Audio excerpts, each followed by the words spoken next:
Assalamualaikum warahmatullahi wabarakatuh. Salam sejahtera untuk kita semua. Selamat sore, Bapak Ibu peserta Zoom kita hari ini.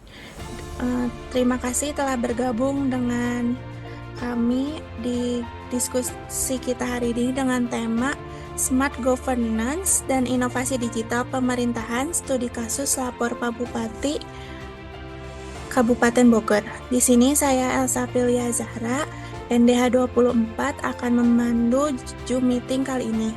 Dengan tema Smart Governance, diskusi ini akan membahas bagaimana teknologi bisa memperkuat tata kelola pemerintahan yang lebih transparan, responsif, dan partisipatif. Kita juga akan melihat contoh nyata melalui program Lapor Pak Bupati yang telah berjalan di Kabupaten Bogor. Telah hadir bersama kita 4 narasumber. Silahkan memperkenalkan diri terlebih dahulu, mulai dari nama, instansi, dan NDH. Baik, untuk yang pertama, Dr. Hanif boleh mempersilahkan untuk memperkenalkan diri. Baik, terima kasih Ibu Elsa. Perkenalkan, nama saya Muhammad Hanif Al-Faruqi. Saya bekerja di Puskesmas Cipuling. Nomor NDA saya 04. Mungkin itu saja Bu Elsa, terima kasih. Baik, terima kasih. Selanjutnya, Bapak Aldi dipersilahkan untuk memperkenalkan diri. Baik, terima kasih Bu Lesa. Perkenalkan, nama saya Karisma Fajar Aldi. Saya bertugas di Kecamatan Kelapa Nunggal, NDH 08. Terima kasih. Baik, Pak Aldi, terima kasih. Selanjutnya, Bu Lea, silahkan memperkenalkan diri. Baik, terima kasih Bu Elsa. Perkenalkan, saya Lea Harundari, bekerja di Dinas Pemberdayaan Masyarakat dan Desa Kabupaten Bogor. NDH-nya 28. Terima kasih. Dan terakhir narasumber kita, Dr. Dita, silahkan memperkenalkan diri. Ya, terima kasih Ibu Elsa. Perkenalkan, saya Dita Yudiasari, bekerja di Puskesmas Purwasari, NDH 20. Terima kasih. Baik, mari kita mulai dengan narasumber pertama, yaitu Dr. Hanif. Dipersilakan menjelaskan mengenai Smart Governance. Baik, terima kasih Bu Elsa. Yang pertama, di sini mungkin saya akan menjelaskan tentang pengertian dan komponen dari Smart Governance. Yang pertama itu, secara pengertiannya adalah pendekatan modern dalam tata kelola pemerintahan yang memanfaatkan teknologi informasi dan komunikasi. Ini jelas ya tujuannya untuk meningkatkan efisiensi birokrasi dan transparansi serta memperkuat partisipasi publik. Di mana smart governance itu tidak hanya aplikasi digital, dia juga membuka ruang partisipasi masyarakat agar ikut terlibat dalam pengambilan keputusan.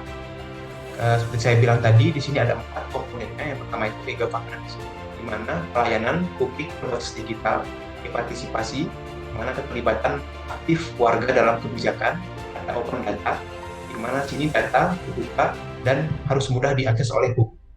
Kemudian ada data driven decision making, di mana di sini untuk pengambilan keputusan, bukti, dan data.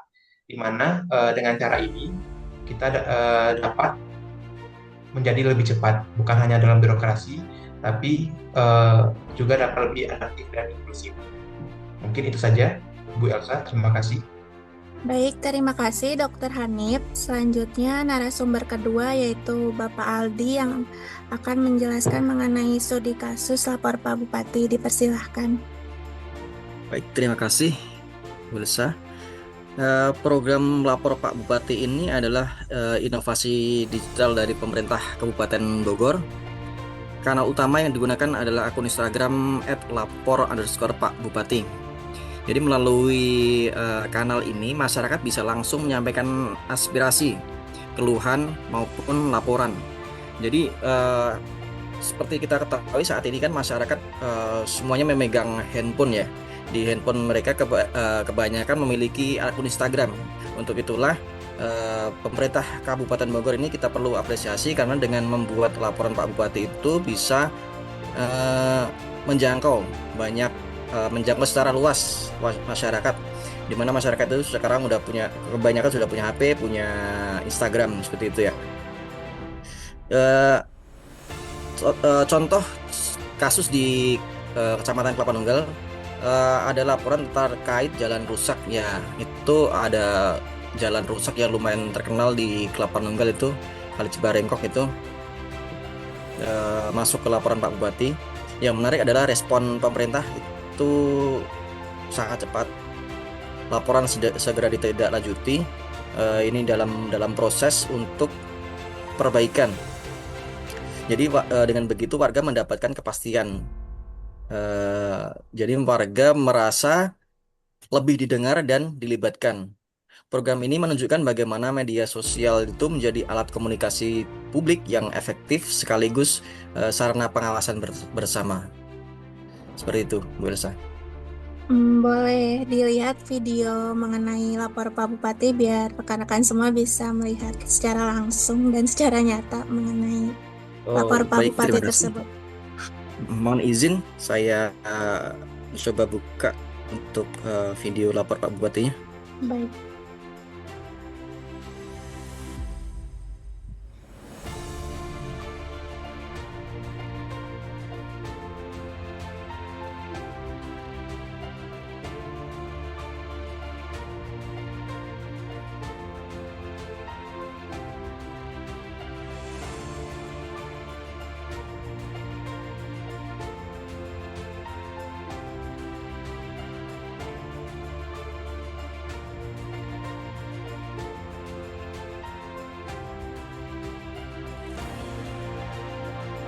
Penantian akhirnya membuahkan hasil.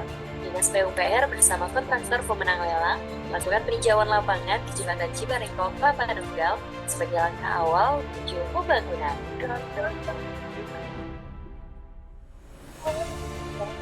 Bogor istimewa dan gemilang, Kuta Udaya Wangsa. Baik, terima kasih Pak Aldi mengenai videonya. Jadi kita bisa melihat contoh nyata mengenai lapor Pak Bupati. Terus selanjutnya narasumber ketiga yaitu Bu Lea dipersilahkan menjelaskan mengenai tantangan dan dampak. Oke, terima kasih atas kesempatan yang diberikan kepada saya ya Bu. Pertama-tama saya berpikir bahwa dalam menjalankan program lapor Pak Bupati ini pasti ada tantangan dan dampaknya. Hal pertama yang merupakan tantangan dalam menjalankan program ini adalah literasi digital masyarakat Kabupaten Bogor yang belum merata, terutama di daerah-daerah pelosok ya. Masih banyak warga di Kabupaten Bogor yang belum terbiasa menyampaikan aspirasi dan keluhannya secara online. Biasanya kalau warga di pelosok gitu mungkin lewat mulut ke mulut saja atau paling tidak ke kecamatan saja gitu ya, belum mengerti kalau ternyata itu ada wadah mereka supaya bisa menyampaikan aspirasi mereka secara online. Yang kedua, bagi ASN itu kita harus siap beradaptasi dengan pola kerja yang lebih transparan dan responsif.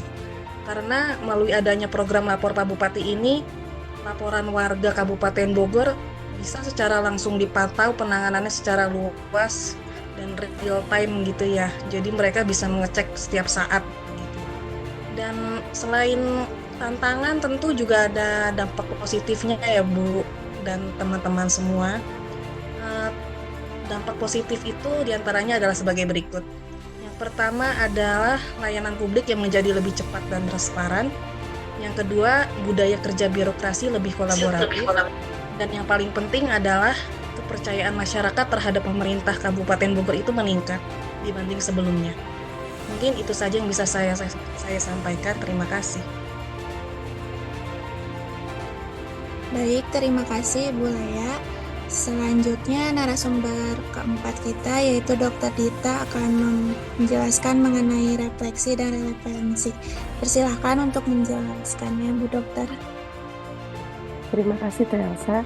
Ya, refleksi dan relevansi program ini sangat relevan ya dengan prinsip smart governance.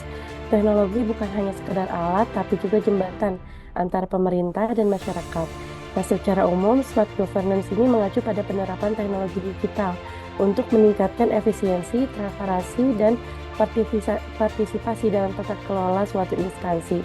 Nah, di puskesmasnya sendiri diimplementasikan untuk mengoptimalkan layanan kesehatan dan administrasi.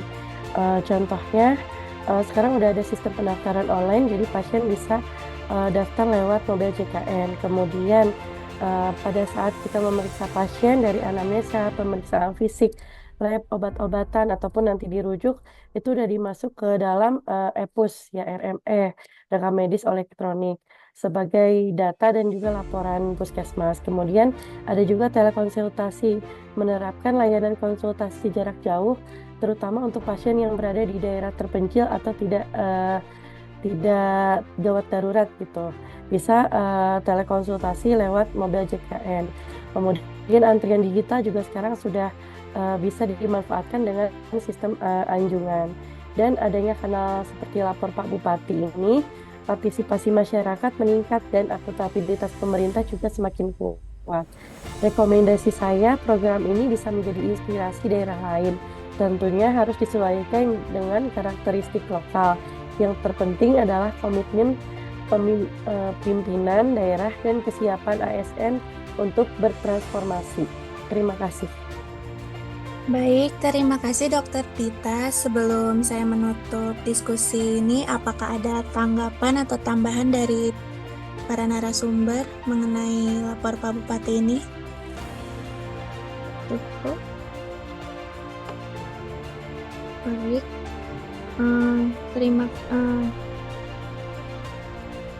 Mungkin ini Bu Elsa, saya setuju dengan Bu Lea tadi ya, tentang apa itu kendala di dalam lapor Pak Bupati ini. Jadi infrastruktur digital atau mungkin apa ya, antara daerah satu dengan daerah lainnya beda-beda. Bogor kan sangat luas tuh ya. Ada yang internetnya bagus, ada yang internetnya kurang gitu. Jadi bagaimana bisa lapor kalau dia internetnya tidak lancar gitu ya. Buka Instagram aja susah ibaratnya kan gitu. Mungkin kedepannya bisa selain melalui laporan Pak Bupati ini, infrastruktur tentang jangkauan internet itu juga bisa sampai ke pelosok-pelosok desa. Itu harapannya sih, untuk harapan kedepannya. Mungkin dari saya. Ya, terima kasih Pak Aldi. Apakah ada lagi yang ingin menambahkan? Cukup? Menambahkan sedikit ya. Baik. Menambahkan sedikit ya Bu. Baik, silakan. Selain studi kasus dari Bapak Aldi tadi yang di Kelapa Nunggal, saya juga ingin sharing bahwa ada 2 kasus di Desa Gunung Sindur dan kalau tidak salah di Sukamakmur itu warganya itu melaporkan adanya jalan rusak. Nah, melalui lapor Pak Bupati ini penanganannya cepat, Ibu. Ternyata jalan rusak itu sudah menjadi kewenangan desa, jadi desa lebih cepat bergerak. Jadi ternyata karena itu kewenangan desa, mereka sebenarnya sudah dapat bantuan keuangan ya. Nah, itu jadi lebih cepat untuk mengajukan ke DPND. Begitu. Jadi lapor Pak Bupati ini mempercepat responsivitas lah. Seperti itu. Terima kasih. Baik, terima kasih. Apakah ada yang ingin menambahkan lagi? Cukup? Baik, terima kasih Pak Aldi dan Bu Lea sudah menambahkan opini di diskusi ini dan pengalamannya. Baik, saya akan menutup untuk sesi diskusi ini. Terima kasih kepada para narasumber atas berbagi pengalaman yang sangat berharga dan paparannya. Dari sini kita belajar bahwa lapor Pak Bupati bukan hanya sebuah inovasi digital, tetapi juga menjadi sarana nyata kolaborasi lintas sektor. Smart governance terbukti bisa berjalan bila ada komitmen transparansi dan partisipasi masyarakat.